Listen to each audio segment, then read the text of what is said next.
Bid Nerds is your daily YouTube car game show where we predict the online auction results of the most interesting cars on Bring a Trailer, Cars and Bids, Haggerty Marketplace, and more. It's just like the Price is Right game show. Play along and see if you can beat the nerds.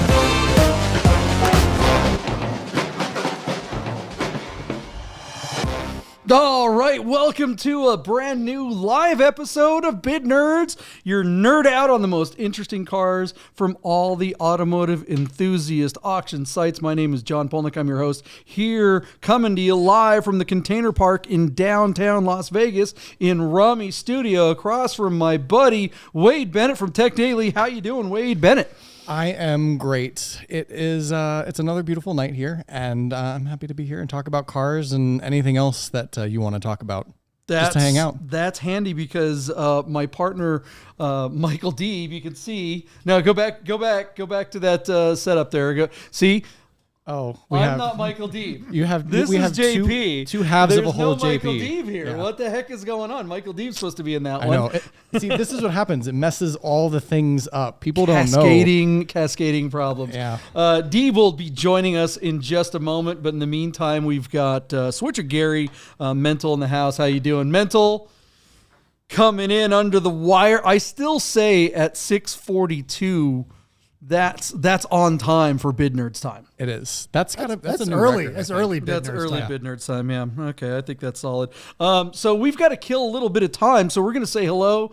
Who's hanging out in the chat already? We've got Chris, Kevin, Buddha's in. In fact, Buddha's out on the East Coast, so he is quite happy to see us start a little early. And of course, nice. Randy B. Randy B. All right. The what do you call it? Idaho contingent? We need a name for the Idaho crew. It's like the Idaho Syndicate or the Idaho, some kind of like criminal element sounds correct. Yes, because when you think criminal, you think Idaho. Oh, sure. Yeah. Isn't that where the Aryan Nation was or something like that? Yeah, until they got sued. Or they moved there. I don't remember. Well, yeah, I think they turned the Aryan Nation compound into like a Jewish memorial. Like literally, it's like a museum now for the Holocaust or something. That feels pretty funny. Actually, that's just dessert, right? That's straight up Hayden Lake or something like that, way up north out there in the middle of nowhere back there. Gotta love Idaho. Your lovely lady will be moving to very close to the northern portion of Idaho. Yeah, up in Spokane, which we visited a month or two ago. Real nice up there, and we've also visited Idaho a couple of times as well. Really beautiful place. A little cold this time of year, I've been told. But other than that, a lot of great roads, great drives, great scenery, great people as well up there supporting us. So a great part of the area, I would say. Man. Well, the greatest part of Idaho is our Smiths is up there. Oh, are they? Anthony, our good friend. Who is in the chat. Hey, Anthony, how you doing? Our Smiths, they are, what do they do over there? They fix your fine watch. If you got a fine Swiss watch, so not a Swatch. Swatch is definitely, no Timexes, but if you have a Rolex, if you have a Patek Philippe, if you have an AP, any fine Swiss watch. What if I don't have a watch? Well, he can hook you up with that too. Nothing what currently. Are you doing? I know. Look at this. Everybody's got a watch on. We got our guys' custom bracelets, and you got no watch and no guys' custom bracelet. I'm not doing a very good job representing. Oh, look at that. See, all right. So I don't know. He's got a bunch. He's got some stuff in stock. He's got some badass stuff in stock right now. Take a look. There's a specific watch that he has that I very much want. Is it still there? Are you checking every day? I'm checking every day, and maybe he'll holler up and give me some kind of Bid Nerds discount. Hit him up and say that the Bid Nerds sent you, and maybe he'll give you Bid Nerds discount or something like that. That would be kind of cool. No promises there though, because he already has great prices in the first place. Our Smiths in Idaho. If you have a watch that needs service, you don't need to be in Idaho. You can just ship your watch to him. He'll take care of it and ship it back to you, and you'll be good to go. Godden Porsche of Las Vegas and Godden Classic, good friends of ours. They're big supporters of the show. Mental, why don't you tell people about Godden Classic real quick? Oh, he's putting me on the spot as I am actually trying to type up Godden Classic. Look, we've got Porsches. You've got your new stuff, and it's great. We love it. We talk about that on Bid Nerds. We also talk about our classic Porsches. I've got an old classic Porsche. JP, you've got your old 964. And when you want certain parts that you just can't get anywhere else, you have to go to an authorized classic Porsche dealer that sells classic Porsche parts. And the first one in North America to do that was, in fact, Godin Classic Porsche. Every year they restore a Porsche, they win awards. JP makes a film, it makes people cry. But the point being, if you've got a classic Porsche and you need parts, Godin Porsche, that's your answer every time. Had two buddies driving through in a car, they lost a very specific part, called ahead to Godin, had it waiting on them when they got to Las Vegas. They didn't miss a day of their road trip, made it to work on Monday after traveling across country in a vintage Porsche, which sometimes can be a little daunting. That is true. Porsche Classic at Godin Classic.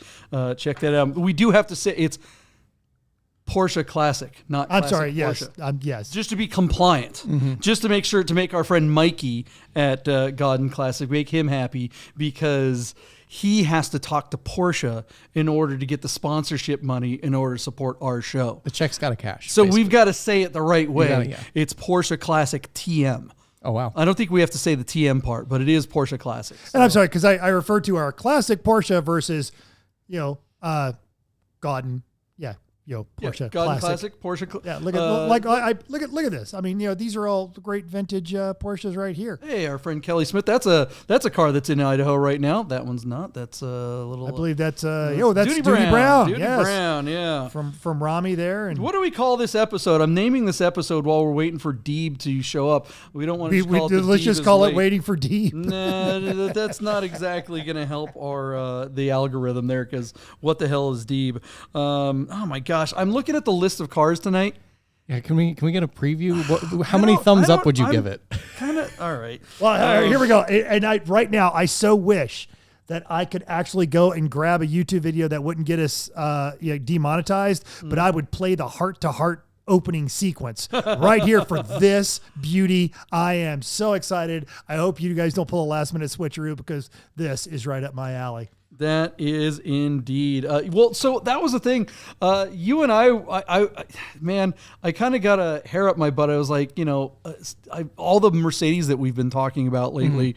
I was dinking around on the old Craigslist, which is always dangerous. Yeah. And I think I hit up Mental. I was like, hey man, you want to go down to Phoenix? I found this like SL55. Yes. An early one, like a 2004 or whatever, but one owner, very low miles, and they're all one owner, low mile in Arizona down there. Right? Yeah, because everyone's old. I'm like, but usually the ones you find around here in Vegas are like 14 owners. They're all want to be DJs. Oh, look who decides to join us! It's Michael Deeb, our partner in San Francisco. Welcome to the show, Michael Deeb. Have you ever been on Bid Nerds before?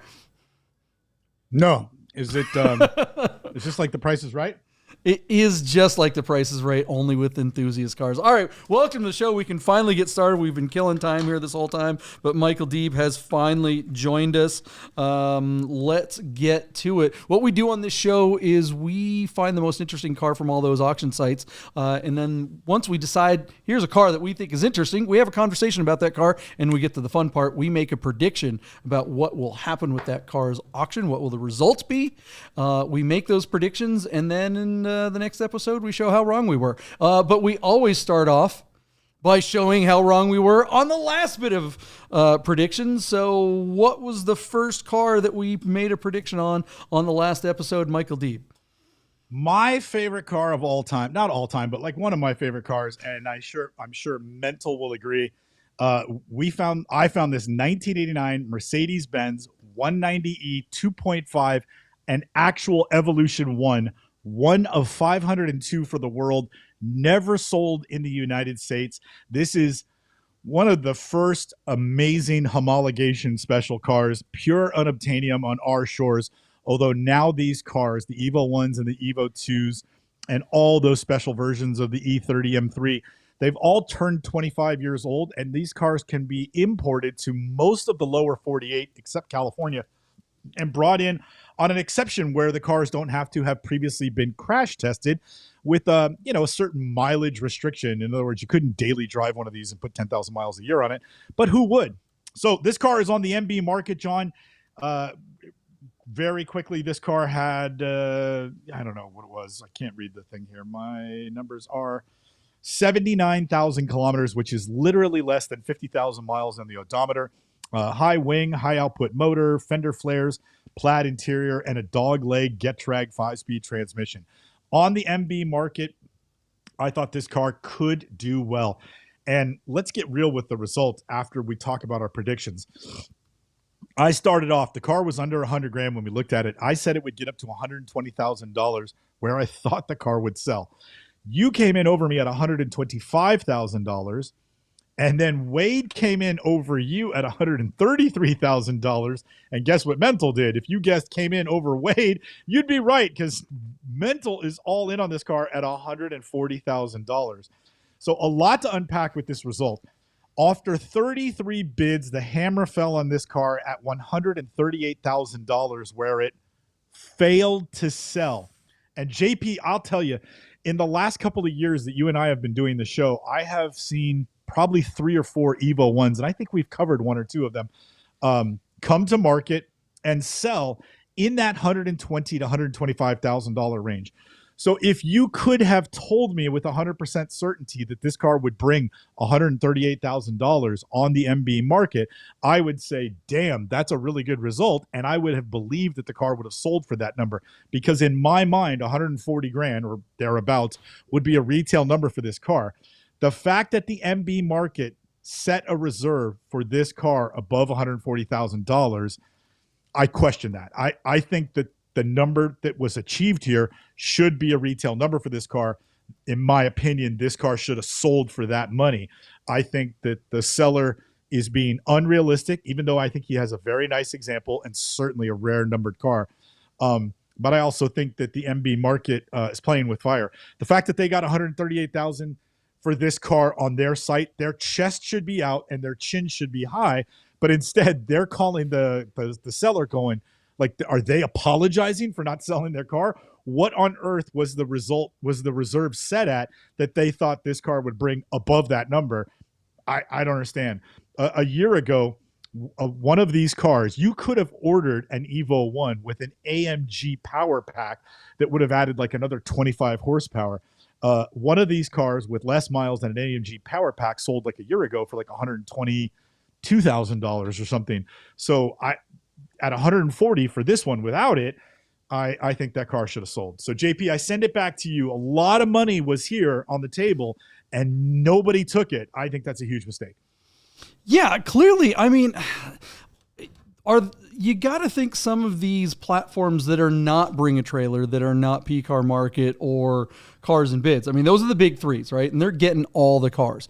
Everyone else is struggling to get cars. So when you get an unreasonable seller like the seller of this car, who is absolutely freaking nuts not to have taken this car, the guys running MB Marketplace should have known that reserve is, whatever reserve it was obviously ridiculous. Are they so desperate to have a car on their site that they're willing to take on these ridiculously unrealistic reserves? And doesn't that hurt the platform if a car doesn't sell? Aren't they better off not to have a car on there at all than to have a car sit there and say no sale? What do you think, Wade? Well, you'd think that were the case, right? It would make way more sense to actually sell the cars. If you go if you go on an auction platform and you see all of these amazing cars that don't meet reserve, that don't get the maybe eyeballs or attention, or at the end of the day just don't sell, how are you going to grow the platform if you're not selling cars? If you just want it as a place to present great pictures of interesting cars and have people talk about it, then open up a Facebook group and call it a day. But if you want to sell cars, you have to be reasonable with the reserves. You have to be reasonable with the sellers. You have to represent the cars properly. This was a huge missed opportunity for MB Marketplace and to a greater extent, probably the seller, because like, now what? Where do you go from here? It's the middle of winter. This is a really nice car. The market is sort of set on it from MB Marketplace standpoint, but like, you can't, relist it that quickly. You're not going to relist it in January, February. It's only getting colder. I don't really understand why you wouldn't sell this car. How much more money do you want? And how much more money was MB Marketplace thinking that this car would get at 140 maybe? I don't know how MB Marketplace works, if they like pull the reserve or they do some negotiating, but I feel like it was just way, way off, and this was a big missed opportunity for everyone involved. Mental, are you still a big fan of this car, even at $140,000? I am. I don't know if it was a misstep. It's just they took a gamble. This is an extremely rare version of this car, very low miles.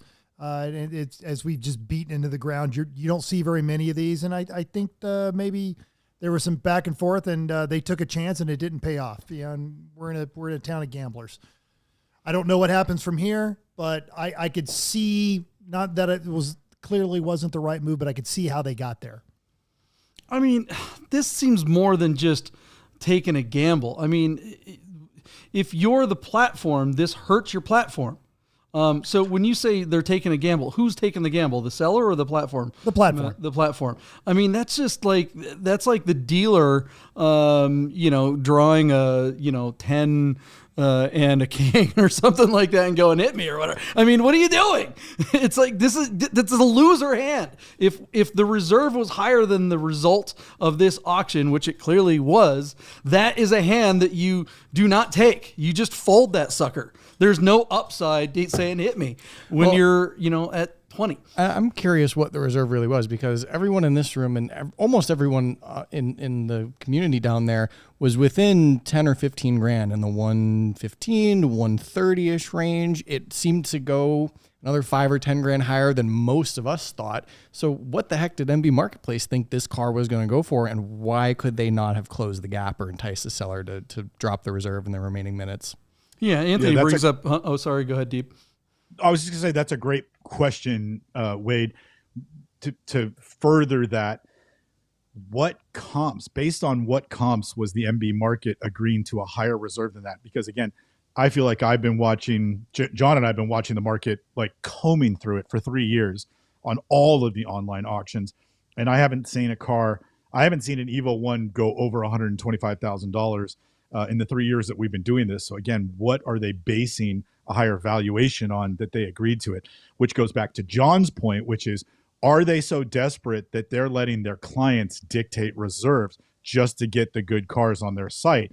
If the car doesn't sell, that hurts the reputation of the platform at large. That hurts the platform more than having a cool car helping the platform could be. Because if you're not selling the good cars, what are we doing here? So anyways, a lot of good points, you guys. If you're PCAR Market, to their credit, they have, what we call the chum bucket. They have their deal tank where if a car fails to sell, there's another crack at selling that thing. But, right. And whether you think that's a good thing or a bad thing, there are definitely arguments for saying that's not necessarily a good thing for their platform. But it at least makes sense that PCAR Market would accept higher and unrealistic reserves, knowing that they will have a second bite at the apple if the car doesn't make reserve. And when the car doesn't make reserve, or as they get close to it, that actually happening, that allows them a lot of downward pressure on the seller to lower the reserve in real time, or to, after the fact, get them to accept, a bid maybe from one of the low bidders that they're, calling and trying to make a sale on. So, but, Mercedes Marketplace doesn't have that, or MB Marketplace doesn't have that mechanism. So why bother taking the high reserve? Just doesn't make sense. Don't even bother. Yeah. Anthony brings up an interesting point. He's like, yeah, how good will this be for MB Marketplace when this car comes up for sale in the spring on BAT and sells for a whole bunch more? not even the spring. So like the winter solstice is in a couple of days, right? Like right. This car's going to, Anthony, you're right, except that car is going to come up in January on either PCAR Market or BAT. I promise you that. Yeah. And we will cover it again when it happens. I will just add to what you're saying, John.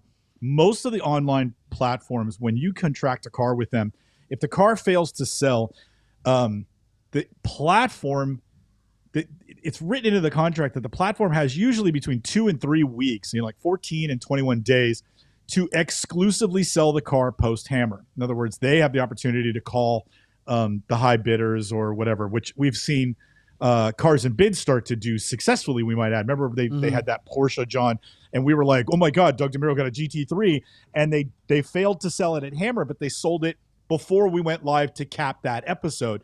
And so that was the first time you and I had noticed a post-Hammer sale had occurred. And so my point is to say this. The MB market probably has exclusive rights to this car for the next 2 or 3 weeks, but the reality suggests that if they don't sell it in the first 48 hours, this car is going to go away. Like if they don't get the first 2 or 3 highest underbidders on the phone and start hammering out a deal, if they don't get that done in like 48 hours, then this car is a dead stick. And no matter what it says in the contract, this guy's going to delist the car.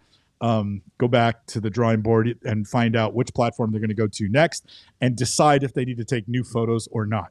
PCAR Market won't give a rat's ass, and even Bring a Trailer for that matter. We have at Haggerty, we have sold some cars that have failed to sell on other platforms, but all those relisting of the cars are contingent upon a new bucket of photos, and the reserve has to be set at or below the high bid on the previous platform. Yeah. And so, and I have to say, as harsh as that is, it makes sense. You know what I mean? What do you guys think of the results of this little Mercedes? Should the seller have taken that money and ran, or are they truly better off to take it to a better platform? And did the platform make a mistake in not handling their seller and getting them to have a more reasonable reserve? What do you guys think? Let us know in the comments below. And let's move on. Michael Deeb, what's the next car that we made a production on the last episode? We were pandering to Wade. You know what a prima donna he is. He's like, guys, if we don't start covering some Ferraris, I'm going to take my talents to South Beach. So we pulled up this 2007 Ferrari 599 GTB Fiorano with a 6-speed manual conversion. And then we all looked down our noses at Wade and wondered why he hadn't dropped $54,000 to put a 6-speed in his Ferrari. This car was on BAT, showing just 8,000 miles from new.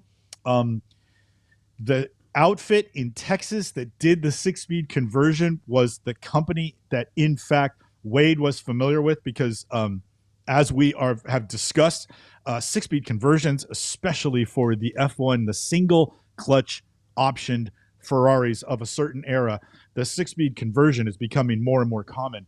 Certainly 5 or 6 years ago, you could do a 6-speed conversion for only 30 grand. But the guy showed the receipts for this one that were done in the last year or two. And he dropped $54,000 to get a 6-speed in his car. So the question then becomes, when you're looking at $110 to $130 or $40,000 599 GTB, and you drop 50 grand on it, does your car now become worth $170,000, $180,000 or more? Because as discussed, I think Wade or Mental found for us at the end of the covering of this car, we did in fact find, or one of them knew about a car that had an original 6-speed from the factory, one of just a handful that was equipped that way, and that car was listed for like $700,000 or $800,000. So what would the bargain price on this be? With that introduction in mind, I started the bidding at $195,000. JP, you optimistically took the over at $200,599. Wade covered you at $210,000. And interestingly, Mental is big on the car, but parked his bid right underneath Wade at just $209,000.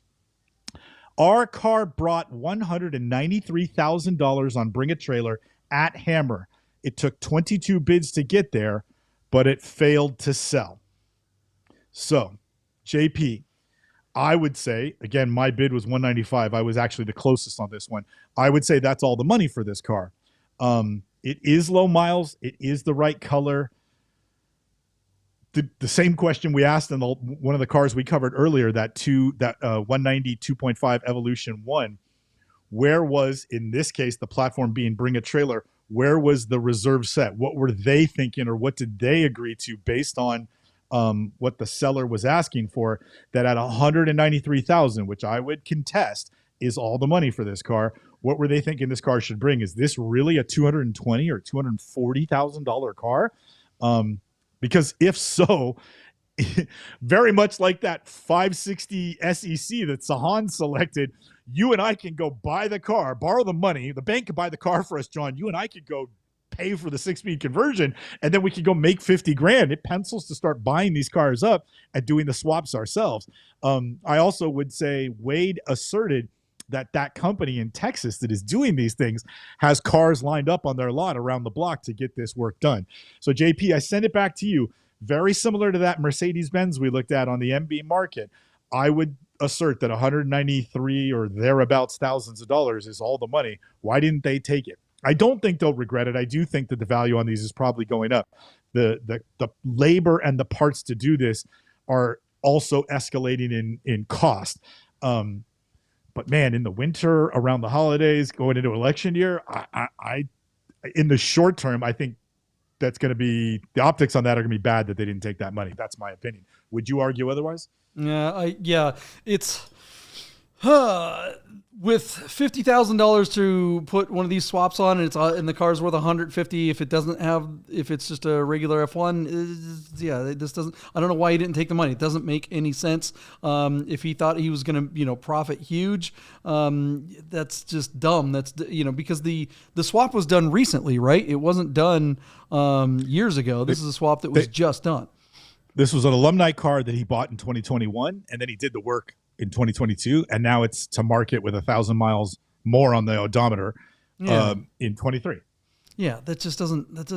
Dude, what are you thinking? I think it's gonna look. I think there's a little bit of a rip right now. We are still seeing pretty good prices on all of the auction platforms. We're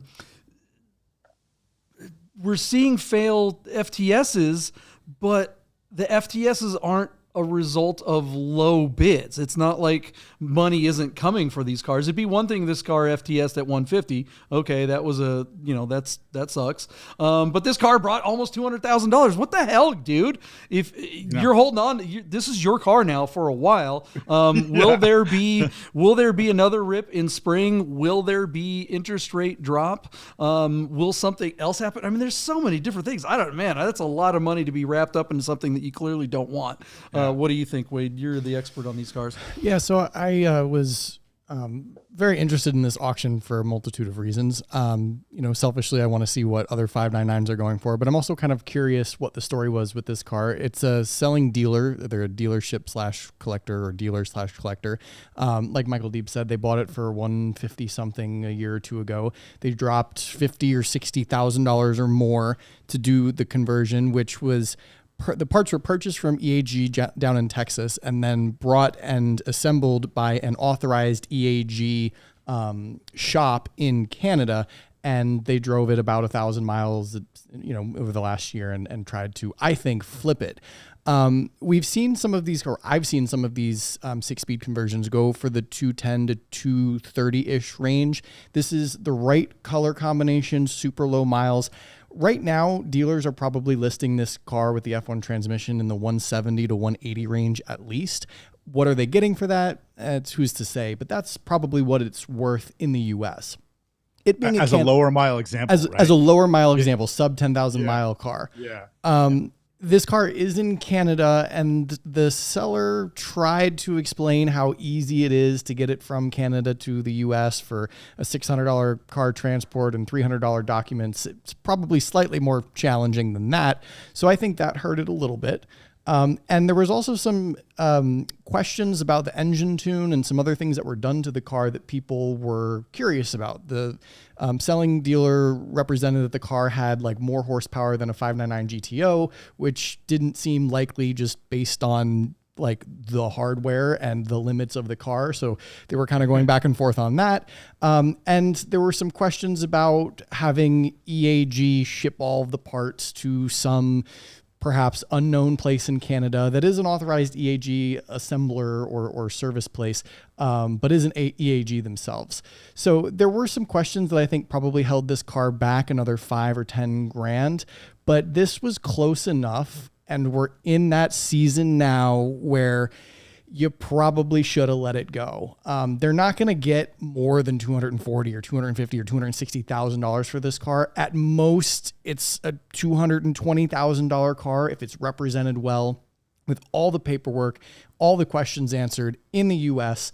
And the things that hurt it really didn't hurt it as much as usual, because I've seen similar example cars in Canada that sometimes sell for like 25% less, which was not the case here. So they should have taken it and walked away and been done and been happy with the 1,000 miles that they drove it, but they're going to be stuck with it. And one final thing I'll say, these 6-speed conversions aren't getting rarer. They're getting more and more common. EAG has dozens and dozens and dozens of cars that they're working on, and a line of people ready to do more of these 6-speed conversions. They're getting better at it. The parts are great. The car is fun to drive and a lot more reliable than, the first half a dozen they did. But, while this was a fun novelty experiment that people paid a premium for to not wait and to have something that they couldn't otherwise have 9 months ago, now there are a lot of these cars out there. So prices aren't going to go up. They're going to go down, and he missed out on selling it. That's a good point. And, the fact that it's not it's a dealership.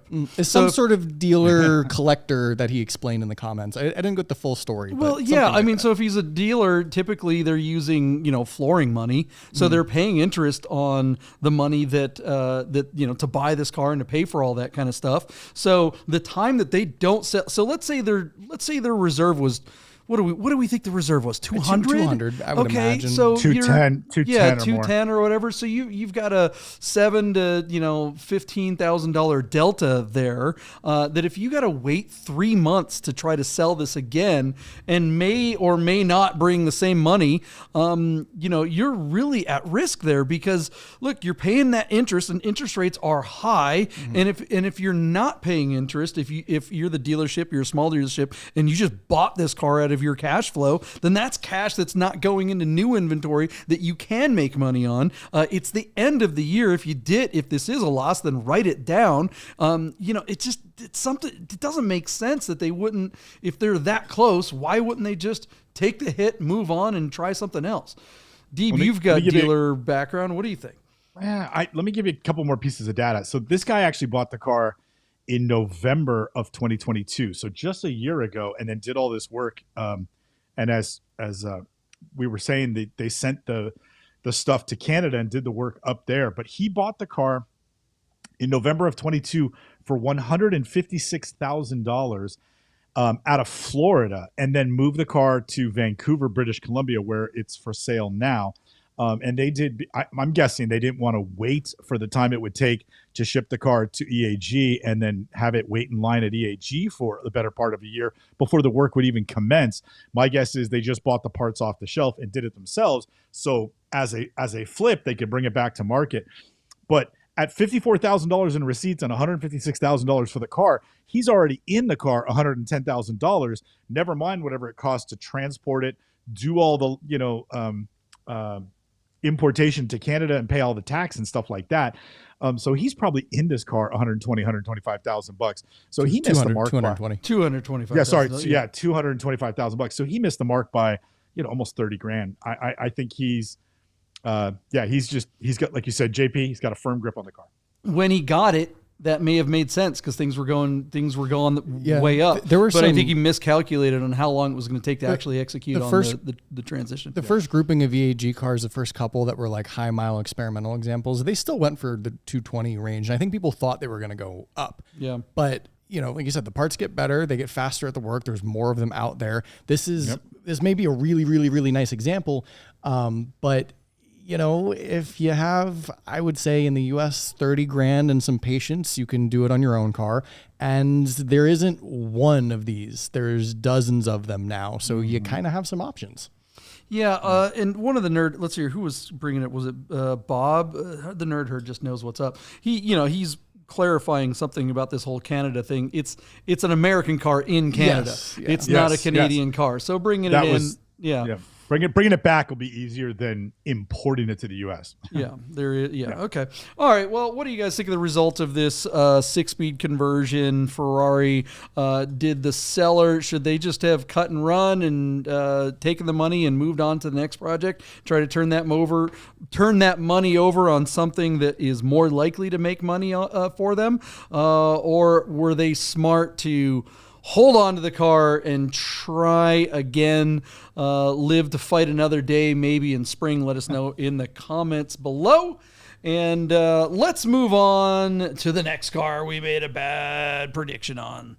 All right, JP. This is a car that you sent to me, but I had already seen on Cars and Bids. The 1994 Canadian origin Porsche 911 Carrera 2 Cabriolet wide body. In America, they brought a handful of these cars and called them America Roadsters. But in Canada, they had no such name. This is a C2 with a factory wide body kit. So what this is the turbo fender flares with a normally aspirated rear wheel drive model. Super cool car. And our car was especially cool. Zermatt silver with a full magenta leather interior. This is a rare shades car all day, but this car has an Achilles heel. This car is equipped inexplicably with a god dang automatic transmission, ruining what would have been, I mean, John, just yeah, 43,000 miles. It's in the United States on a Virginia title. This car would be a $250,000 car if it had a manual, but it doesn't. It has an automatic. So some would suggest that it'd be a 30% hit, but 964 Cabriolets have been kind of the soft spot. America Roadsters, for as rare and as cool as they are, have not brought ballistic money. And then this car being Canadian origin, not an equipped America Roadster, and certainly without a manual, we thought this car might really struggle. By the way, it's on Cars and Bids, not BAT. So with that in mind, JP, I opened the bidding at $85,000. You were very far underneath me at $65,964. Wade was incrementally up from you to 69, and Mental higher than him at just 71,964. Our car failed to sell on 29 bids at $100,001. So What an idiot! We've been having a tough week. You might remember earlier, JP, we covered a 190E Evolution that failed to sell at 138 grand. We covered that 599 GTB with the 6-speed manual that brought 193,000 on BAT and failed to sell. And now we get 100 grand on Cars and Bids for an automatic 964 Canadian Cabriolet, and it failed to sell. What am I not drinking that everybody else in the car business is drinking? I feel like I'm taking crazy pills. Yes, thank you, Mental. Thank you very much. John, I don't want to be verbose. What do you think is going on here? I think that they should have taken the money here, but they didn't. Let's just start guessing where we think the reserve was on this. Like, what? Come on, man. I can see Doug DeMiro's next video, him standing in front of the car, and maybe for the first time, he never has the owner of the car on his videos, but this time he needs to start the video. This is an idiot. Yeah, exactly. Totally. What a freaking idiot. What are you thinking? Purple interior Porsche guy with the Tiptronic. Look, the Tiptronics always bring, not just the Tiptronic, convertibles always bring maybe 50 to 60% of what the coupes do. Add the fact that it's a Tiptronic and you've got, disaster here. You got 6 figures for your purple interior 964. By the way, I was watching this auction when it ended. It was sitting pretty low there for a while. And my wife was looking at that and she saw the interior and she's just like, no, you can't have that. She never says that. She never tells me I can't. She's like, she doesn't care whatever, but she hated this car. I was surprised. And she's like, it only has 2 pedals? What's wrong with you? Who did I marry? I think, divorce papers if I'd have got that thing. Shout out to Rochelle for somebody had to have the balls in the family, right? Oh my God, right? She was so right though. But yeah, I mean, this thing bringing 101 grand. Good Lord, dude! It's your car. You own. Is this a dealer or is this a seller? I can't remember. No. This is a dealer. Yeah, another dealership. Who the hell is Zach Miller? Are you watching? You got to explain this one. Something's up. What do you think, Wade? Yeah. I don't know what to think. I mean, I was looking at all the guesses from the Nerd Herd, and we had a winner close to 90, but everyone else was like 50%. Of what this car did not sell for. Like, come on. Yeah. I'm really wondering what the dealer is in on this car. I mean, did they kind of Let's see. Yeah, man, the seller left money on the table there. Thank you, Zach Miller, for chiming in. What happened, Zach? This is really. I'm wondering what the conversation was like from the dealer. I mean, how high could the reserve have been? How much money did they have in this car? Did they get wrapped up in all the Porsche craze? Do they not know what this is? Zach, did Doug need the $100? I mean, what are we? What? Well, and I'm curious, where does this car go from here? I can't imagine. PCAR Market. This car will be on PCAR Market in 2 weeks. I promise you. We'll cover this car again, Wade. And it will not get nearly what it got on Cars and Bids. It'll have a chum bucket price of like $130,000, and we'll be having an even worse 150. I think it's 150. Yeah. JP, here's the probably thing. Right. If Doug DeMiro and the consignor and even the selling dealer, if they all believed that this was $125,000 to $140,000 car, why on earth? Stop right there. Go back one photo, please, mental. Why wouldn't you fix that lower spoiler? Like, if you're going to stand on this as a collector example and you don't have the original wheels and you don't even have authentic speed lines, why on earth wouldn't you go to a body shop and spend $200 to have them heat up that plastic and fix the front of that car, get that stupid dealer plate off the front of it, and present it as a collector car? Not just stand on, oh, it's got magenta interior, it's $150,000. Watch this, I'll get all the money, and then you just failed and burned the car. That's terrible presentation. JP, that sort of shit pisses me off, like bad photos in a parking lot with a dumpster or another car in the background. What that does to you, this stuff does to me. So I'm furious at these idiots that they thought they would get to 115 or 125 or 140 grand, and that's how they brought the car to market. You guys are idiots. Mental, you like the color of that interior, right? I did. I didn't like it 130 grand worth or 100 grand worth, but yes. So, one thing about all of the auction sites, and this isn't just Cars and Bids or Bring a Trailer or any of them, but when the dealers are they always all the auction sites try to hide any ability to contact the seller directly because they want to be able to get the commission, right? If the thing sells, they don't want people to go around their backs. And so, you go to the dealership to try to find the dealership, you got to play a sleuth, right? Mm-hmm. Because the seller's name is, what was it? Interscope. Well, the name is the dealership. Yeah, Intersport Performance. All right. Yeah. So it was fairly easy to find them. You just found. I did. Yeah. And Wade, go to Wade's camera and show what you found there. Yeah. So this car is listed on their dealership website. I don't know if this was before, during, or after. I don't know what stage of listing this is. Yeah, because you're not supposed to have the car listed while it's up on auction. No, and for a real time update on the website right now, I don't know if you can see that, $139,975. Do that again, Do that again, Wade. I'm sorry. So right there on the dealership website. So they want about 140 grand for this car. Like I said, I don't know when this was posted, but this is on their website right now. So that's the number. Now that we have that information. Well, yeah, but this is what I'm getting at, is that a private seller, you can understand. A private seller, they're not in the car business. They see something on the internet or they watch a video. Oh, Porsches are super expensive. Oh, my buddy told me that they're getting all the money for them. So you can kind of understand an individual who's not in the business having an unrealistic expectation of what one of these cars should go for. But when you have a car dealership selling something like this, specifically a special car dealership, I mean, you go to their website and they've got all kinds of Porsches. It'd be one thing if it was the used car sales manager at a Kia dealership in New Jersey that somehow took this in on trade, for a new Telluride or whatever. And he was like, he doesn't know shit about Porsches either. He's like, oh yeah, how many dealerships do you go to? They don't know what a Tiptronic is. They just see air-cooled 911. We've heard those are super expensive. I could see that idiot making the mistake too. But this is a special dealership. This is an Intersport Performance. It's clearly they sell exotic and hot cars and stuff like that. They, of all people, should know the second that thing came across their lot, whether it was a trade-in or something that they bought at an auction, the second they saw that it had two pedals, they should have been like, all right, well, they should know. They should know. Doug DeMiro should know.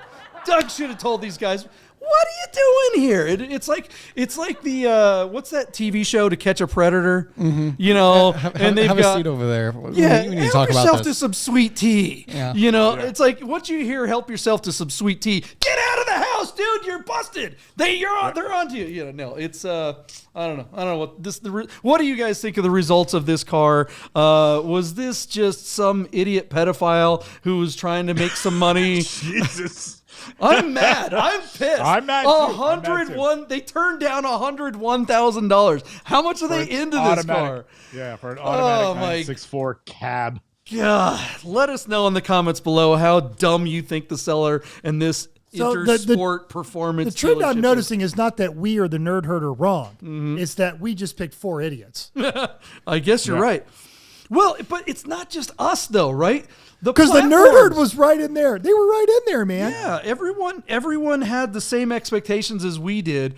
Why didn't the platforms? How did Doug not get this right? How did PCAR Market? How did Bring a Trailer not get it right with the gated 9? Everyone, come on, guys, get on your game. You guys need to be watching Bid Nerds so you know how this ish works. All right. Yeah, really.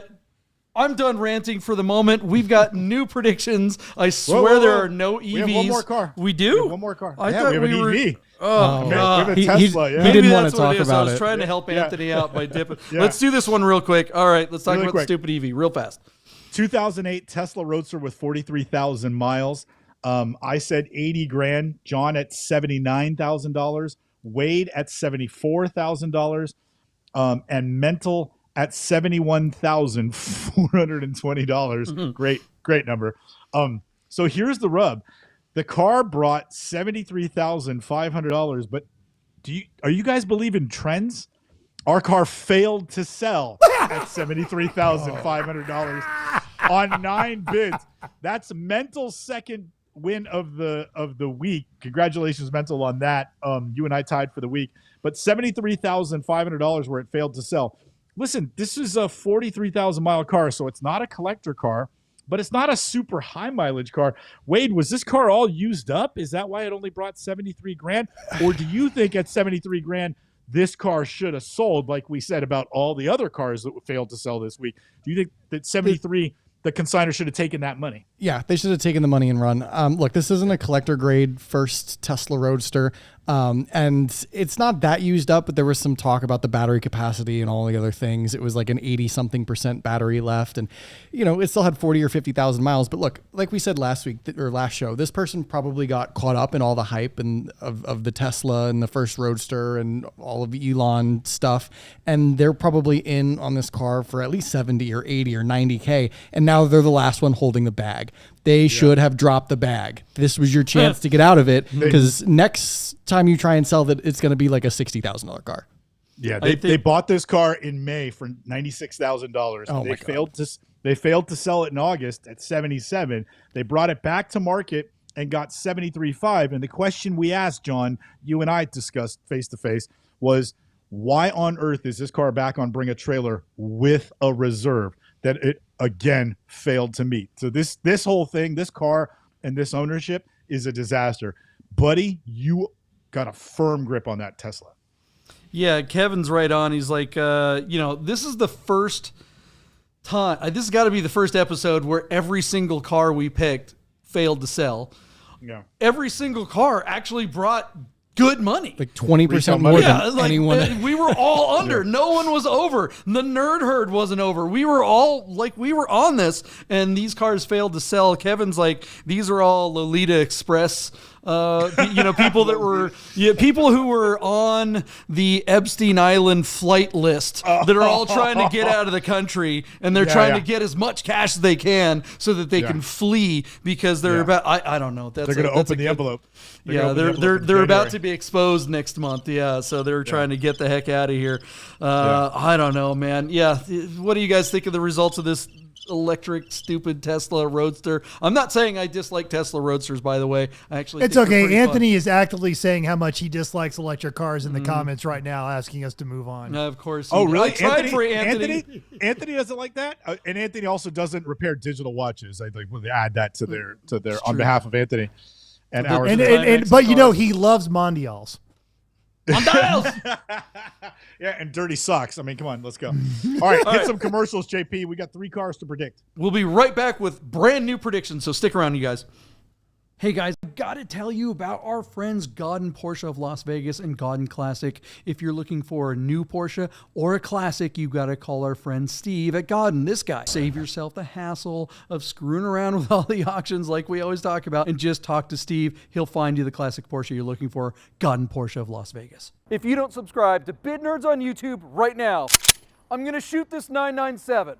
If you said, wait, that's a 996, you're a nerd. So subscribe to the new YouTube channel, Bid Nerds. Get those nerds! Hey guys, you're probably looking at your watch and wondering if Bid Nerds will ever end. So you better talk to our friends at Our Smiths to make sure your Rolex, Tag Heuer, AP, or any fine timepiece is in tip-top shape. Our Smiths, fine Swiss repair.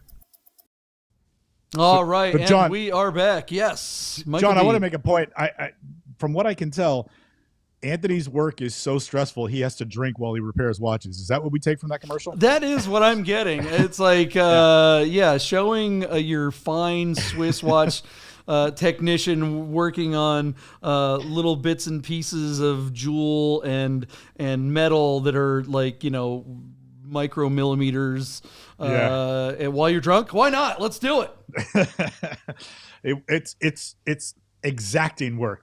And the easiest way to get through it, right?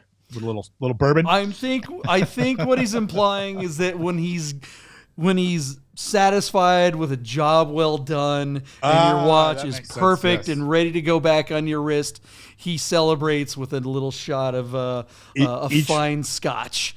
Each repaired Rolex is a celebration unto itself. That is true. Anthony, I wish I were up there with you smoking a cigar and drinking a scotch sounds really good right about now. Hey, but my bottle of scotch is over by mental. So speaking of celebrations, though, Anthony pointed out that there'll be an opportunity to come meet your favorite Bid Nerds in the spring. And They just announced today, April 27th, Air and Water, Luft. That is true. Air and Water and Luft. That's very interesting the way they did this. So Air and Water is not Luft, and it's in LA, which makes you go. And they said that the Luft 10 will be in the fall.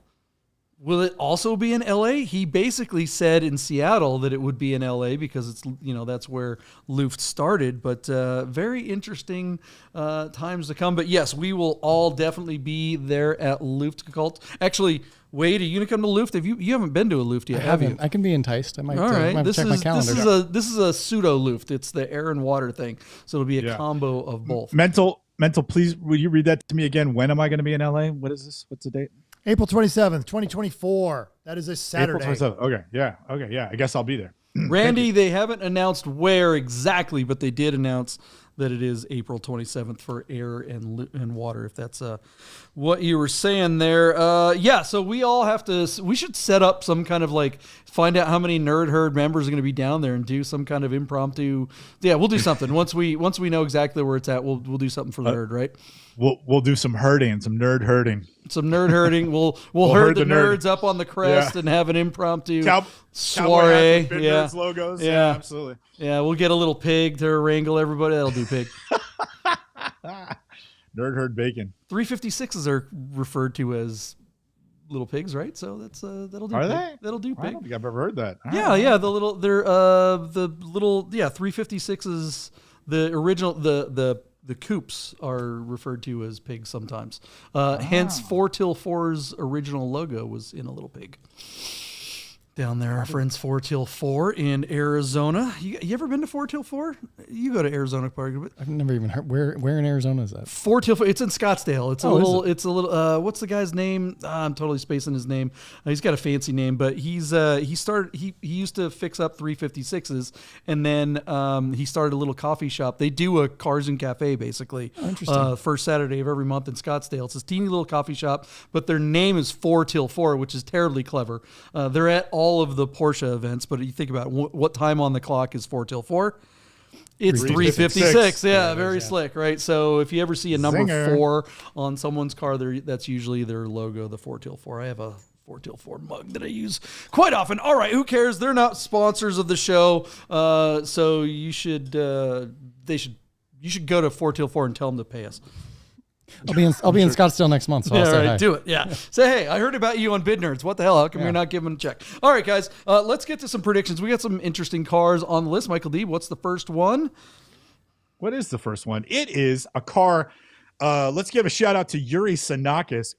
Absolute Yuri. great friend of the herd. Yuri sent to us this 1970 Porsche 911 Coupe. It's a 911T Coupe on PCAR Market. Our car is equipped with a 3-liter twin plug. And so Yuri sent it to me, and then I went to log in and add the car to the list, and lo and behold, it's the exact same car I had already selected. So Yuri and I were on the same page. This particular car, JP, is painted in a very attractive Bahama yellow. And JP, I'll lean on you for the enunciation of Mukilteo, Washington, Mukilteo. Oh, it's in Mukilteo. Look at that.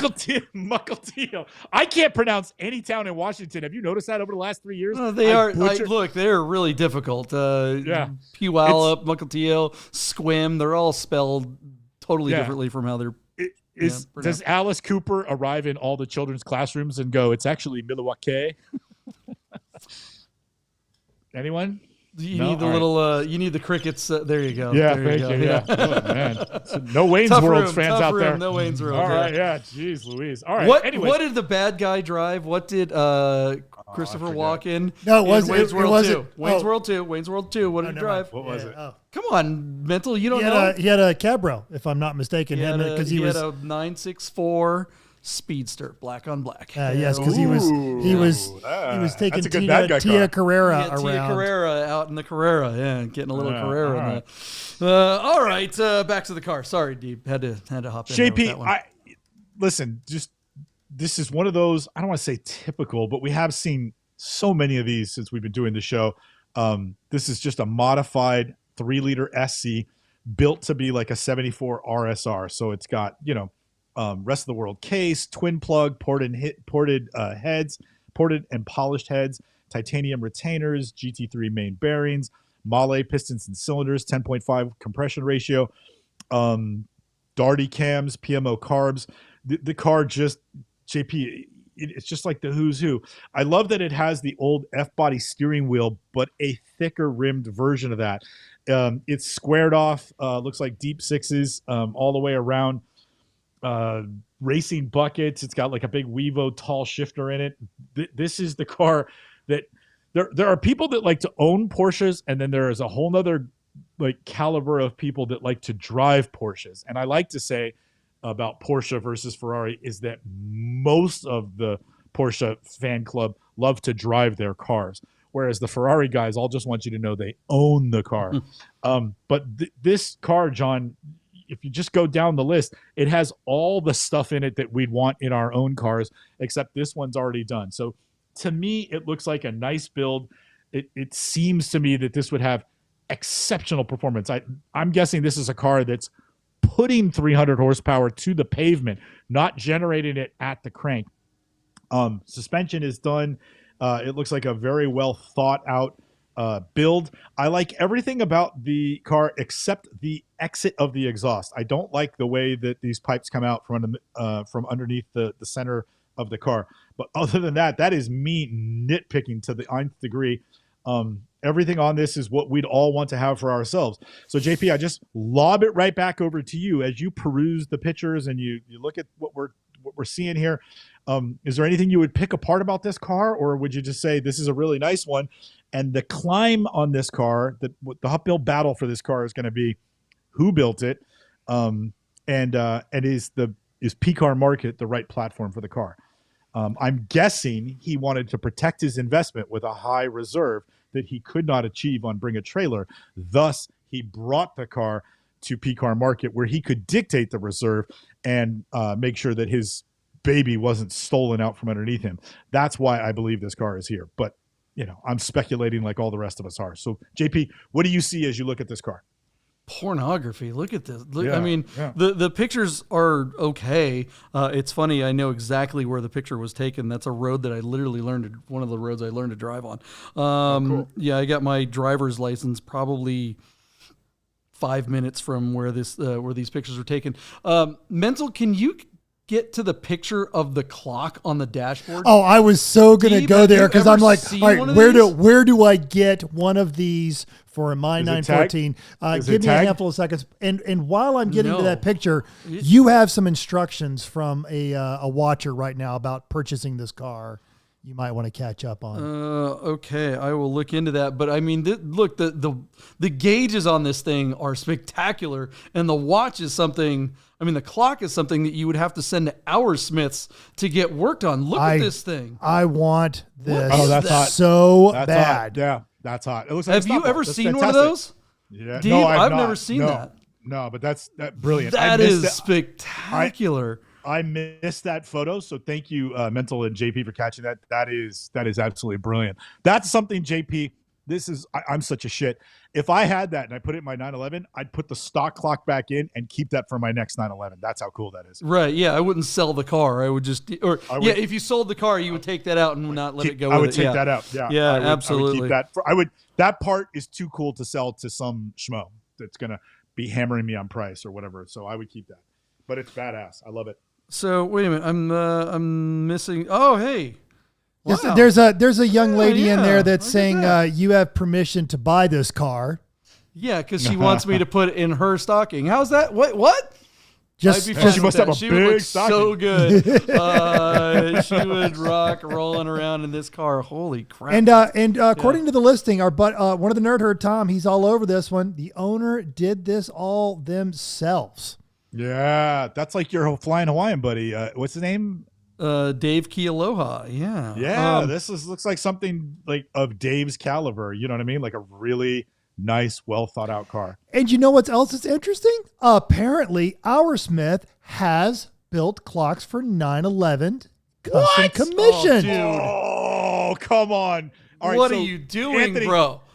Anthony, you have to send some images to John so that we can post them for you. And I assure you, you'll get a half dozen orders just from this show. I promise you. Actually, I need one from a 914, so hook me up. I dude. need one from. I want one for my wide body Carrera. If you can build any custom clock, it doesn't even have to look like that one. I would love to have something unique in my car that if you could paint the face of my clock or do something with a second hand to make it look like a stopwatch timer from the era. That is badass. Thank you, Anthony, for sharing that. Great pickup.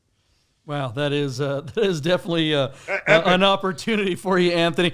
In fact, Kevin's already got people in the Everyone's Nerd like- Herd asking questions. Yeah. Well, we don't have a show anymore now. We're just going to Guys, hang up. custom and, bracelets will be selling them on our Etsy page here. Anthony, I would like to reserve spot number 1 for your next clock. Okay. Anthony, I have a clock for a 67 Porsche I can send you that I will use. Yeah. Oh, Mental, you're so good.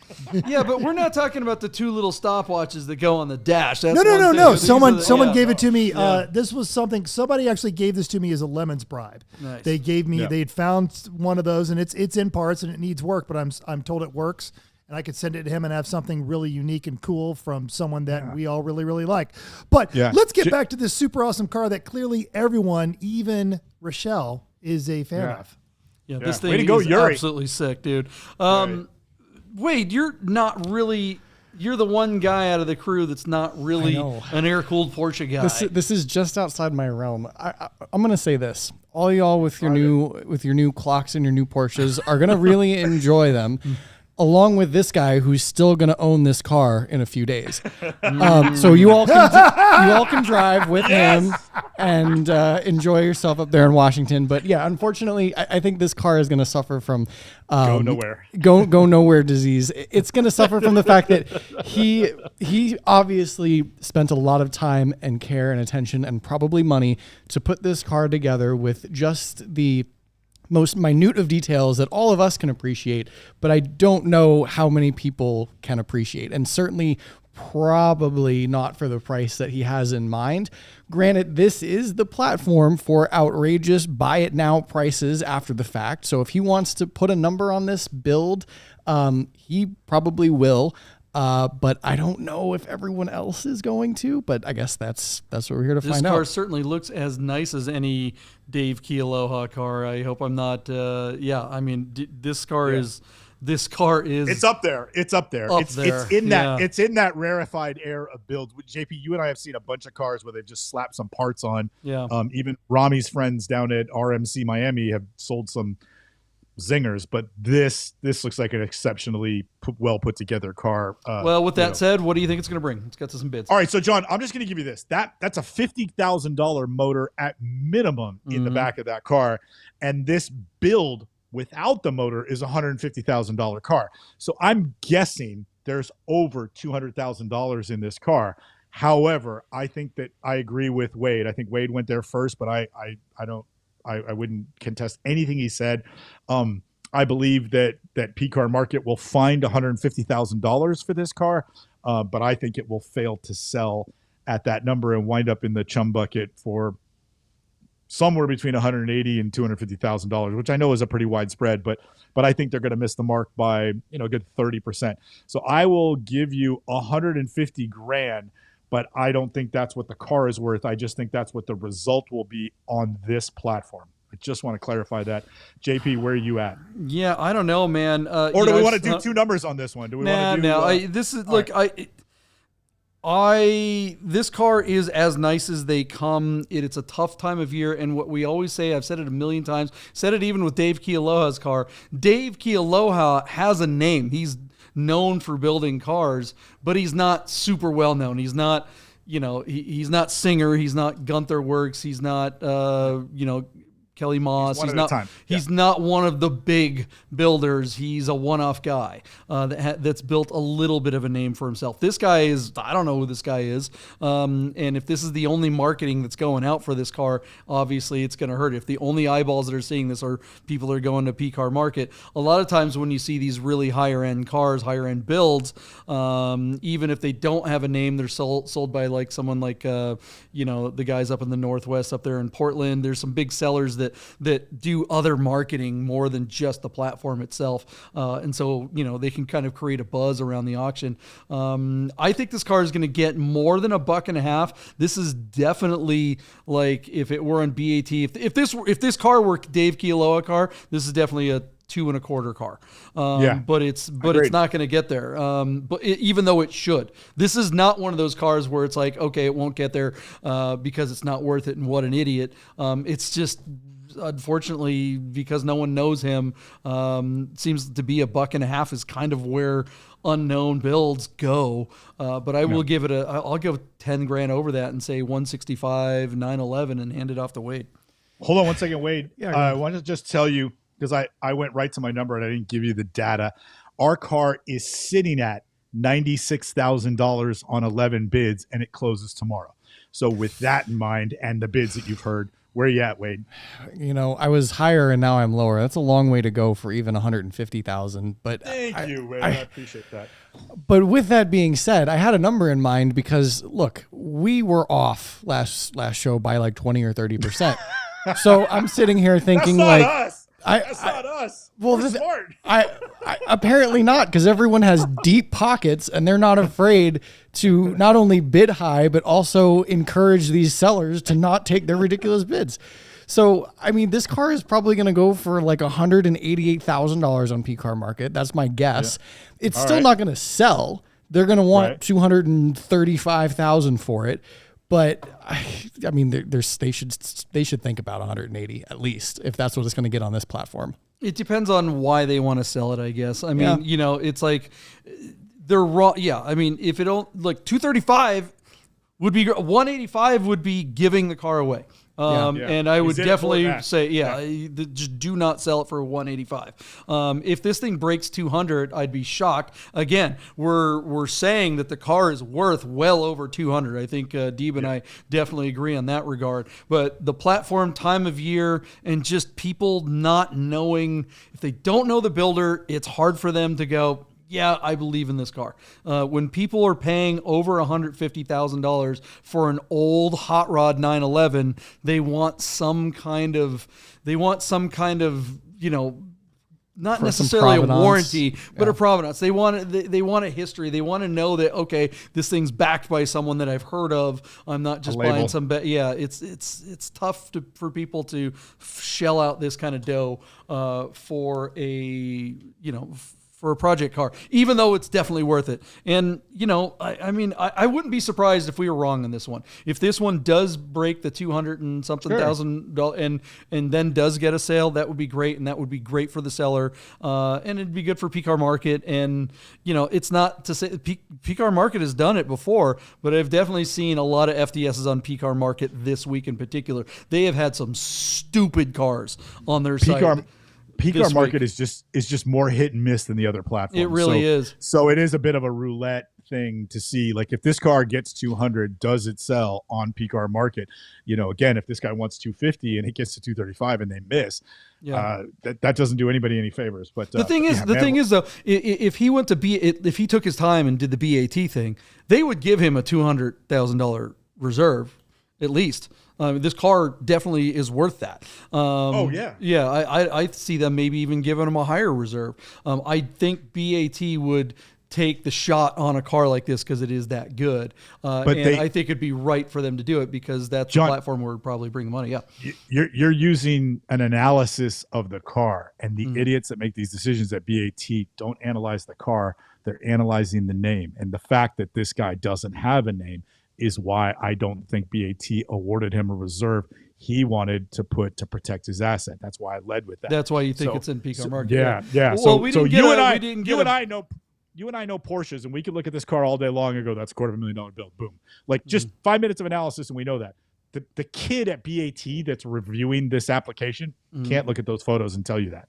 I don't know, man. I agree with you to an extent. I think Porsches kind of sit in a different area, and I think it winds up going up the food chain. And I think someone would look at this and say, yeah, they want a $200,000 car on their platform. That's a lot of. They're going to make that huge. They don't. Well, I mean, I know it's only max. $5,000, but still, it's the top it's the top of the line there.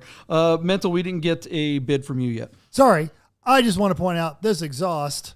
I would love to have that taped to the roof of my bedroom. For obvious reasons, that is just beautiful. I don't know. Why does Deeb not like that? What's wrong with Deeb? Oof, that is don't like so weirdo, dude. What are you talking about? I don't like the exits. I just don't like the exits like that. I love everything about that. That is just well crafted. I think this car is going to be expensive and it's going to fail to sell for a different reason. What we've seen over and over again on the show, going all the way back to that 356 Outlaw, Dave Keelowa's car, all of these cars, these very niche, fashion built cars are very personal. And yes, while it is easily a 2 1/4 build, someone who's going to spend 2 1/4 build, they want their own 2 1/4 build, and they're just going to have one built, or they're going to build it themselves. I'm going to say this car goes for $197,000 and fails to sell. Ross Churchhouse says the clock came out of a Russian MiG. Is that true? No. Oh my God. It says, never mind. The seller. I That's apologize. Freaking awesome. That means you could probably get them on eBay for like $80. Sorry, Anthony, you're out of business. That's not gonna your business model just crashed because you could probably buy those for nothing. East Block old war equipment. Oh yeah, you just find somebody that lives near a Russian Air Force base, send them a case of vodka, they'll go steal all the watches you want for you. Now, our next car we have. Well, hold on, bro. We haven't got to the next car yet. Yes, I was going to let you know that we're having technical problems. Deebs keep dialing back in, so but now he's back. I fell off. I apologize. Your audio's off too, there, Michael Deeb. Everybody's hanging out. It's just warming up. You can hear me in a minute. Yeah, we right now. You've got what we call in Everyone Racers the tube of mockery going on because it is not using your regular. All right, Deep, stop talking until your audio's good. Hey, look, I did kind of want so since we're still talking about this particular Porsche, I did kind of want to mention. Did you guys hear about the hybrid 911 that was announced today?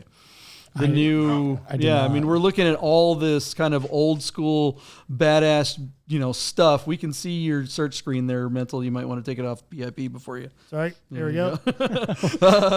So all the porn that you're watching in between shots. Which was the exhaust on that car. Yeah. Yeah, Deeb, your mic is not on or something. Testing 1 2. Yeah, we can hear you, but you're using your phone mic wrong or input. Something. Yeah. All right, give me a second. I'm gonna log off again. I'll be right back. So the Yeah, so Porsche announced a hybrid. The next generation 911s will be hybrid. They're saying that one will come as soon as this year. I think it was in Cars and Driver or something like that. So it's going to be the 3-liter turbo that they've been running with like 100 horsepower, 80 horsepower little hybrid motor. It's not a plug-in hybrid. Guys. There it is. Now your audio's working. Good. Yeah, so it's not a plug-in hybrid; it's an internal hybrid, but it adds like nearly 100 horsepower to the car. You look at, and there won't be a manual one, of course. So that is the future of Porsche. Boy, that makes me want an old car like this one even more when I hear hybrid in a 911. Makes me gag a little bit. It makes me throw up in my mouth a little bit. Mental, can you give me your bid on that car again? Because I missed it when I was $197,000, basically 1970. Because we love to do that cute. That's what we do here. The year I was born. Anthony says if we do get one of those MIG clocks, he'll charge us 3 times the money to fix it so it works. It doesn't have to work. Yeah, I've got a real watch, Anthony. I mean, I get it. I just need it to look cool on my. When was the last time? Have any of you with a 911 or a Porsche actually ever set their clock on their 911 dash? I haven't with all the 911s I've ever had. Constantly, I've never set and one. Then I sit there and I look at the clock on the dashboard and then verify it with my watch while I'm sitting in traffic, which it doesn't. Yeah, I know. And it's a compulsion at this point. I'm like, ooh, clock. Ooh, check my watch. Make sure one of them's right. I'm an idiot. I know that problem. Well, I mean, one thing if you have an old 911 is you never touch that trip meter, the little button odometer. For the odometer trip meter. Yeah. If you hit that thing, it will wreck it. So if you're new to an old 911, if you've never had one, never push that button. Unless you want to replace have the odometer replaced. I wrote that down. Write it down. Yeah. And the crazy thing is, like, our friends at God and Classic, when I made our TV show, Porsche Road Trip, they let me borrow I think it was a 993 C4S. And I brought a helper on the first part of the trip. And when he got in the car, the first thing I said is like, whatever you do not push that button. Like he didn't even have his seatbelt put in. He's like, what? I'm like, do not push that button ever. He's like, really? I'm like, yes, I'm not kidding. He's like, oh, I'm glad you said that because I was actually going to push it. It just screams at you to push that thing, right? Look at Switcher Gary finding picture. Yeah. That's actually my car, but that's all right. All right, let's get to another prediction. What else we got? All right, JP, selected for you as always a 1990 Ferrari 348. Hold on, hold the phone. Anthony says he fixes odometers too. In the comment, he just said that he fixes it. Wow. Okay, so Anthony, wow. Anthony, you're going to be coming down here for Vegas Auto Festival, and you are going to meet the entirety of everyone here that owns an old Porsche, and you have just guaranteed your own retirement. So come on down, dude. We're going to have to raise the price of his the price of his sponsorship by how much money he's going to be making here. Holy cow! Yeah. Okay, sorry, Deep. Go ahead. What's the next car? I know. I've already got 2 parts I need to pull out of my Carrera and send to Idaho. Like this is unbelievable. Anthony, keep it going, man. I'll take my whole car. Hour Smiths. Also, odometer Smiths. Yeah, seriously. Yeah, clunky old Porsche Smiths. JP, a typical Deeb for Polnik pick. 1990 Ferrari 348 TS. This is a black on black example with particularly low miles, 31,000 miles. Out of Thousand Oaks, California. The seller is WOB, who brings a lot of cool cars to this beautiful studio, shoots them, and does a great job of bringing the cars to market on BAT. They're one of BAT's top sellers. Although I don't know the people down there, but I love the cars that they bring. They're cut from the same cloth as you and I, JP, and the rest of the guys. Super nice car. In preparation for the sale, John, a service in anticipation, speed sensor, clutch, and a flywheel all replaced. They did not mention anything about the belts, which I thought was a little weird. I didn't have time to go through the comments to find out if somebody directly asked them, which I would expect that they did.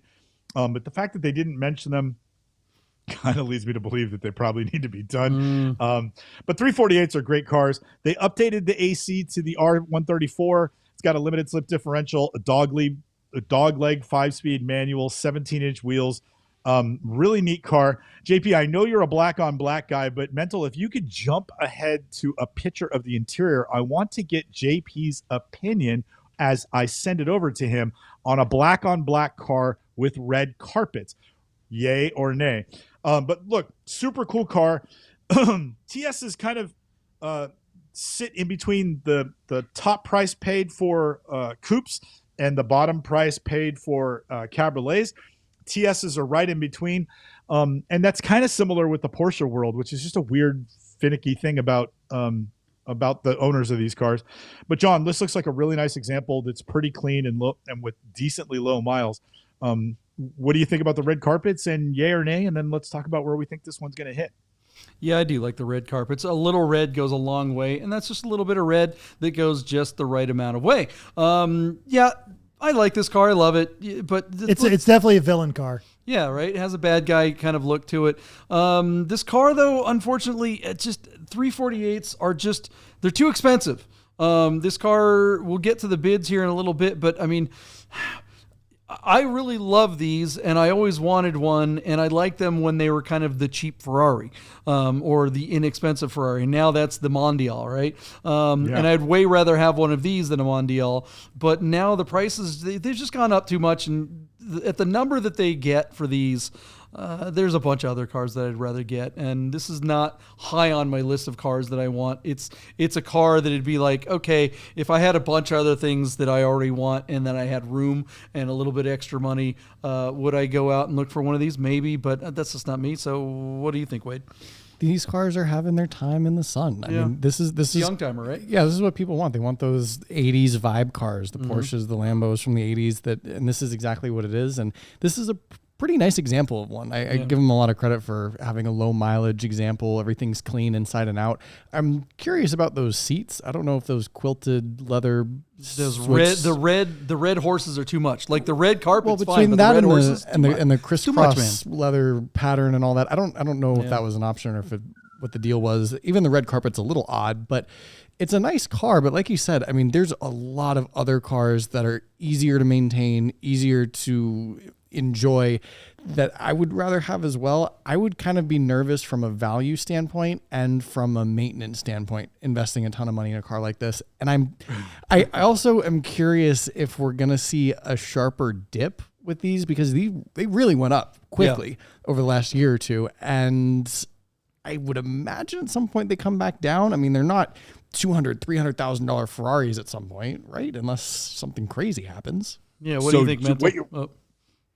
I was just gonna to Wade's point. The manual Ferraris have gone up, and they didn't make these cars with automatic.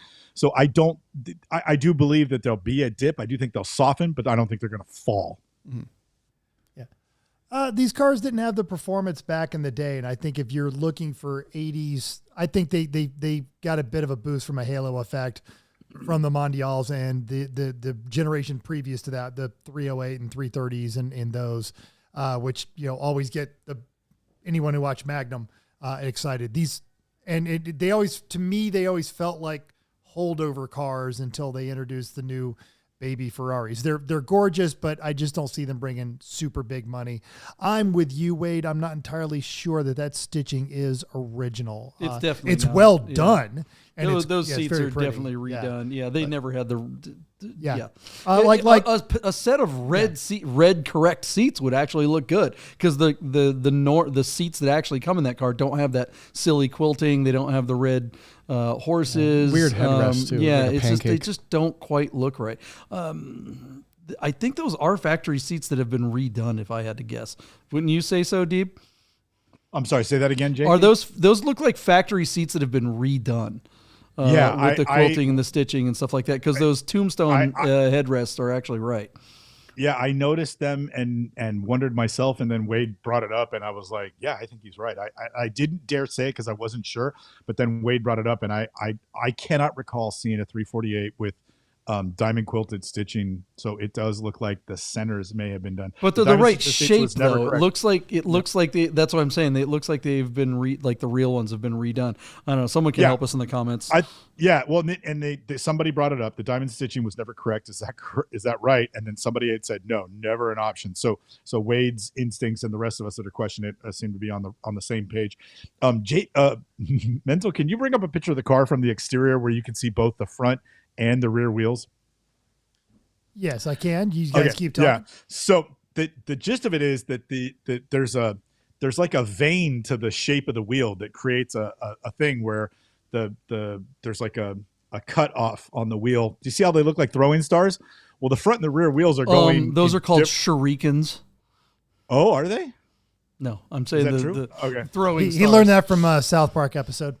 Okay, yeah. Well, anyways, Actually, no, I didn't. The rears are going in the right direction, but the fronts are on the wrong side of the car, so they're pointing the wrong direction. They're going backwards. Oh my God, you're right. And somebody pointed that out in the things.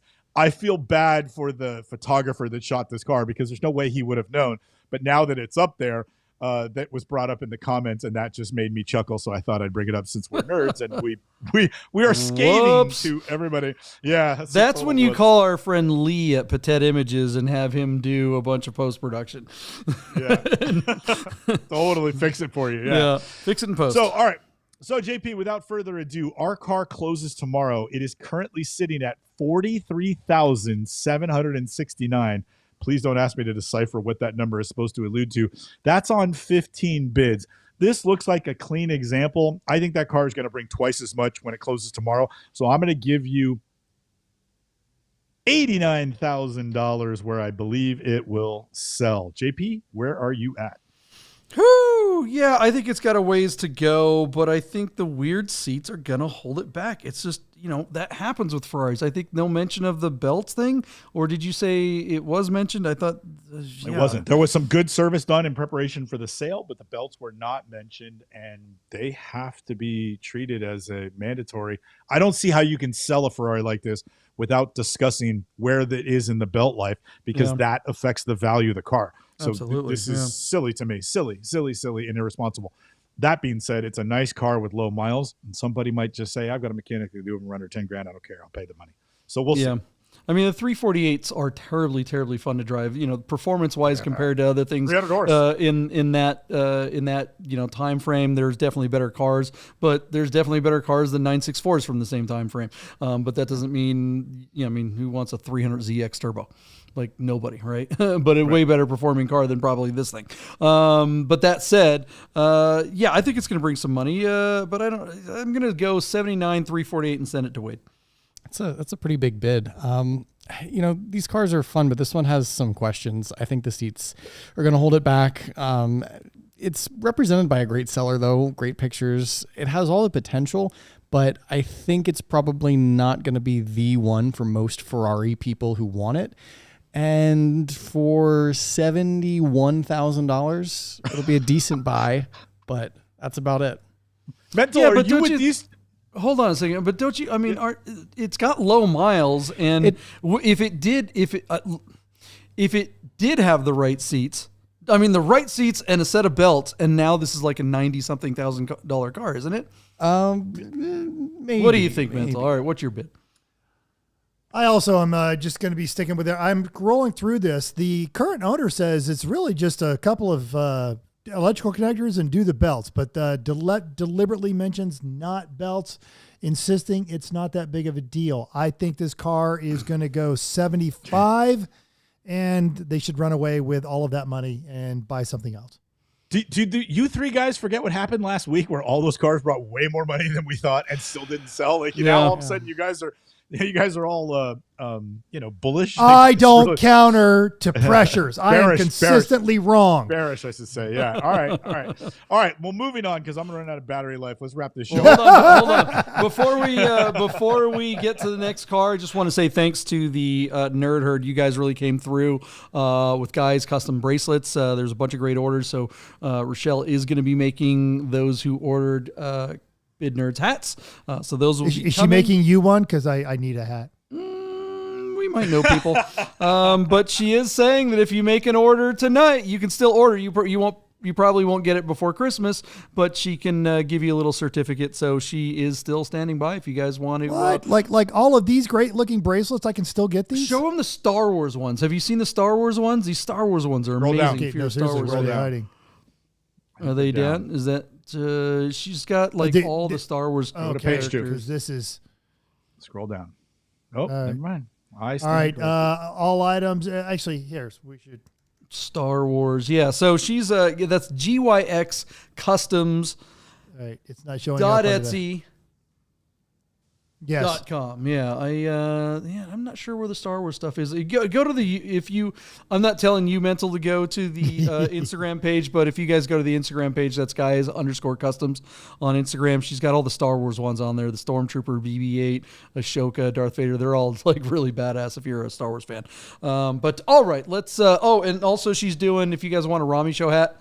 2-for-1 Rami Show hats. We got BOGO tonight. Buy one, get one free. And there it is. You can have your very own Rami Show hat. You can have two. One for a friend and one for you. Okay, let's get to that last car.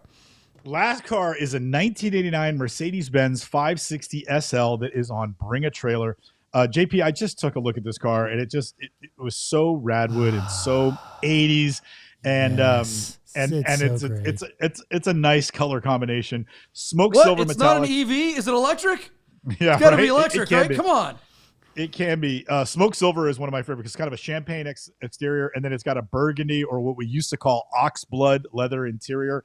The 15-inch wheels.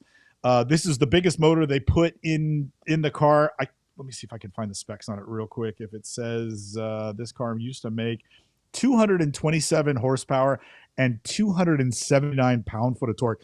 These were not quick cars, but these were really comfortable cars. Like you could drive this car with your elbow out the window and one finger on the steering wheel at like 100 miles an hour and get from Seattle to California in just a full day's drive and feel refreshed. Just really nice car in exceptional condition. Did I mention this car only has 15,000 miles from new, and it's one family owned out of Oak Park, Illinois. So just a really exceptional example in a very nice and less common colorway with wonderfully low miles. I thought we could take a look at a car that was never a sports car.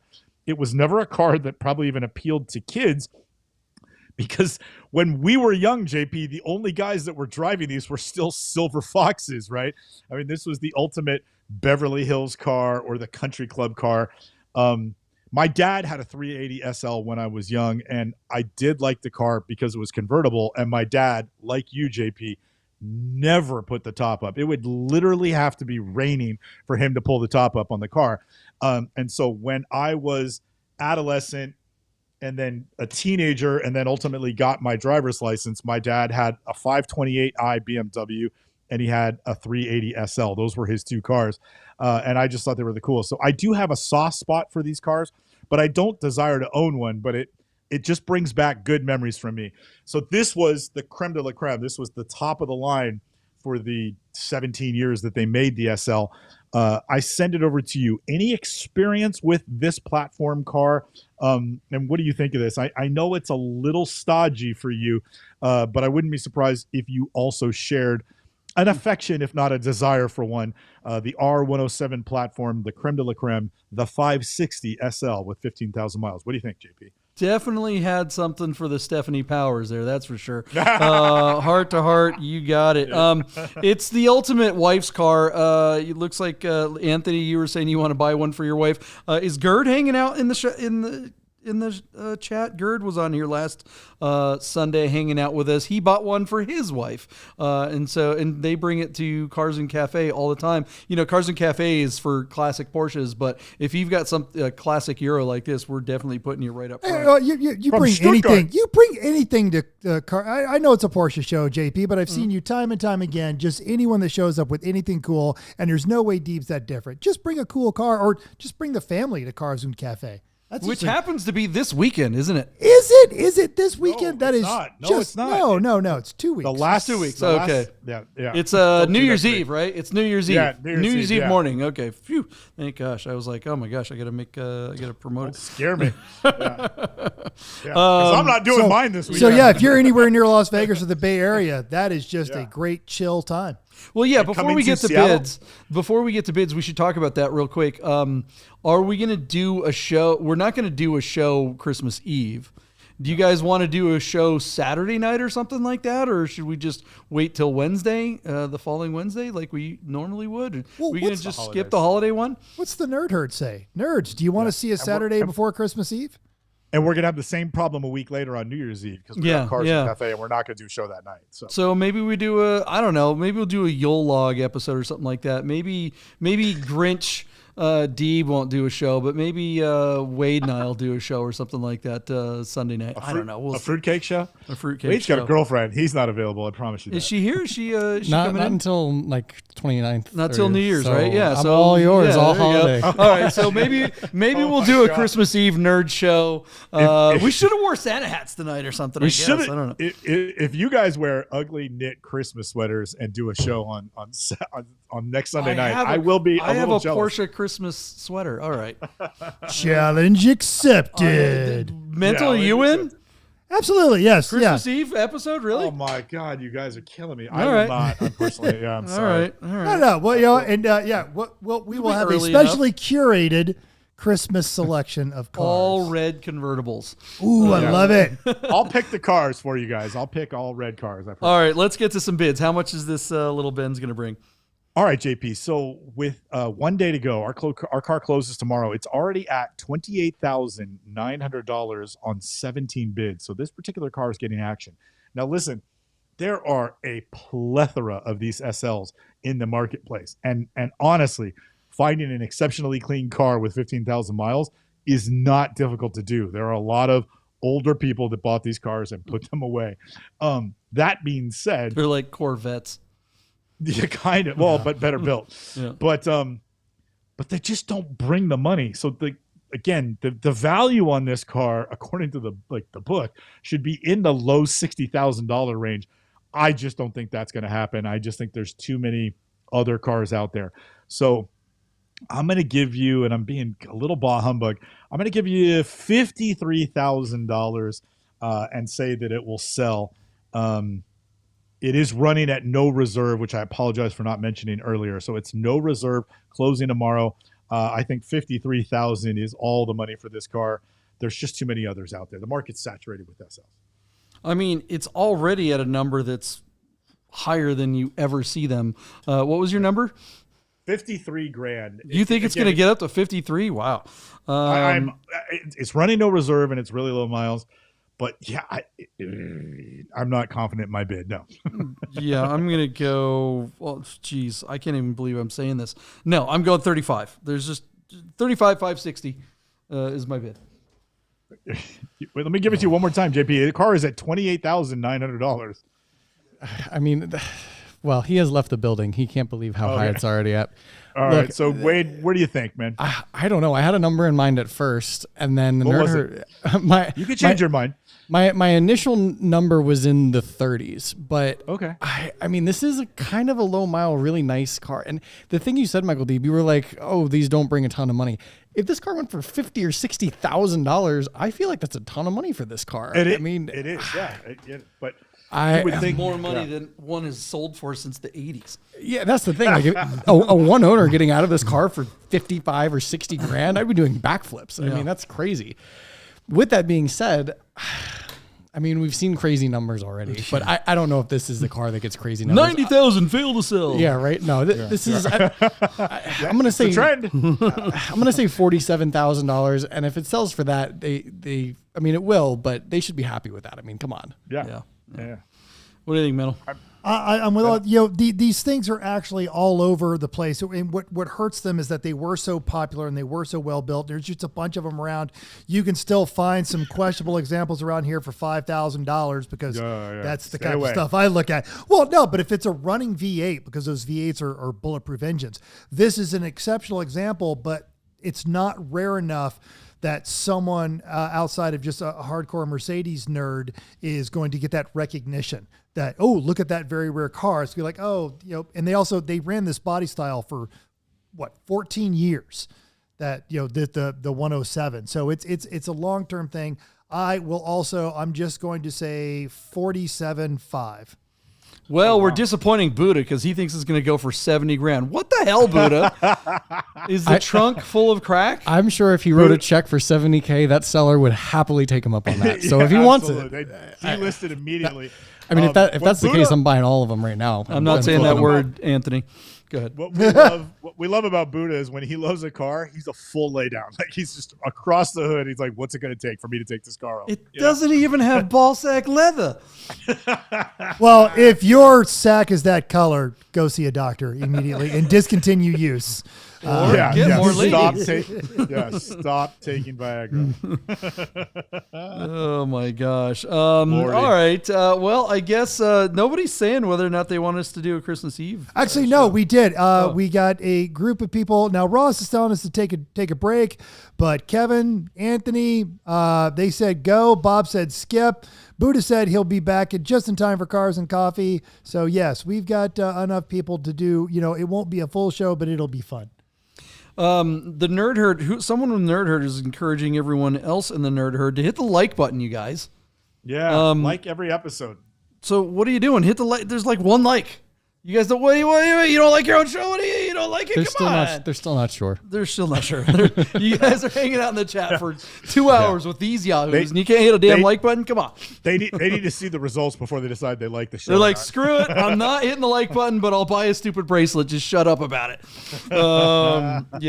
We love Guys Customs bracelets, and we do wish you guys would hit the like button, hit the subscribe. We know you already hit the subscribe thing, but it does really help us if you hit the like button.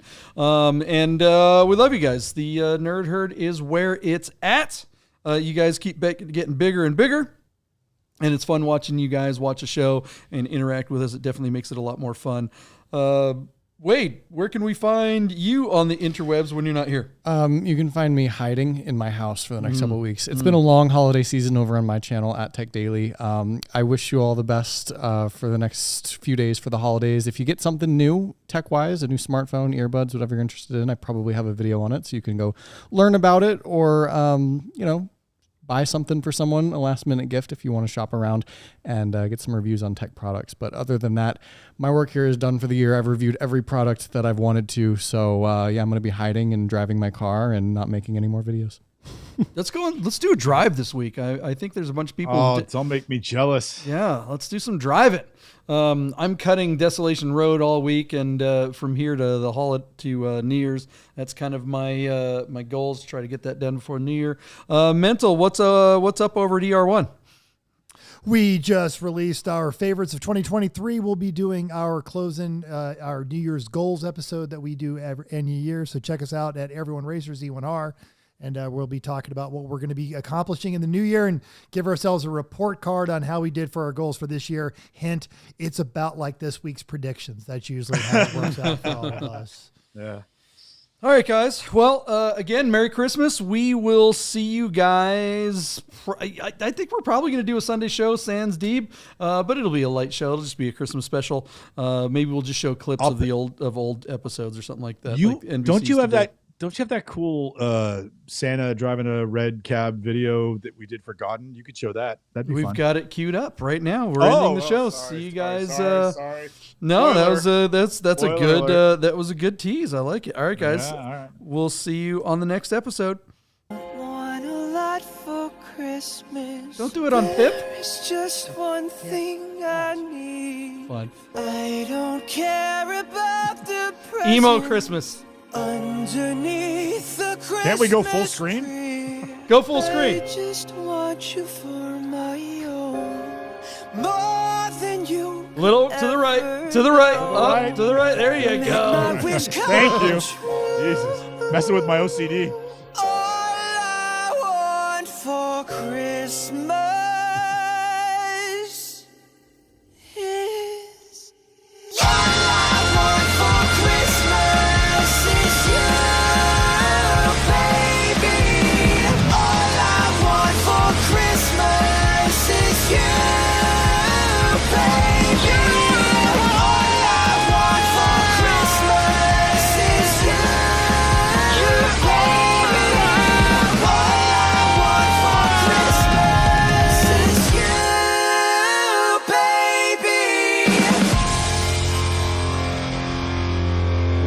Rudolph is going to be pissed. Is that what you Rudolph said? is gonna be pissed. Yeah, See you guys.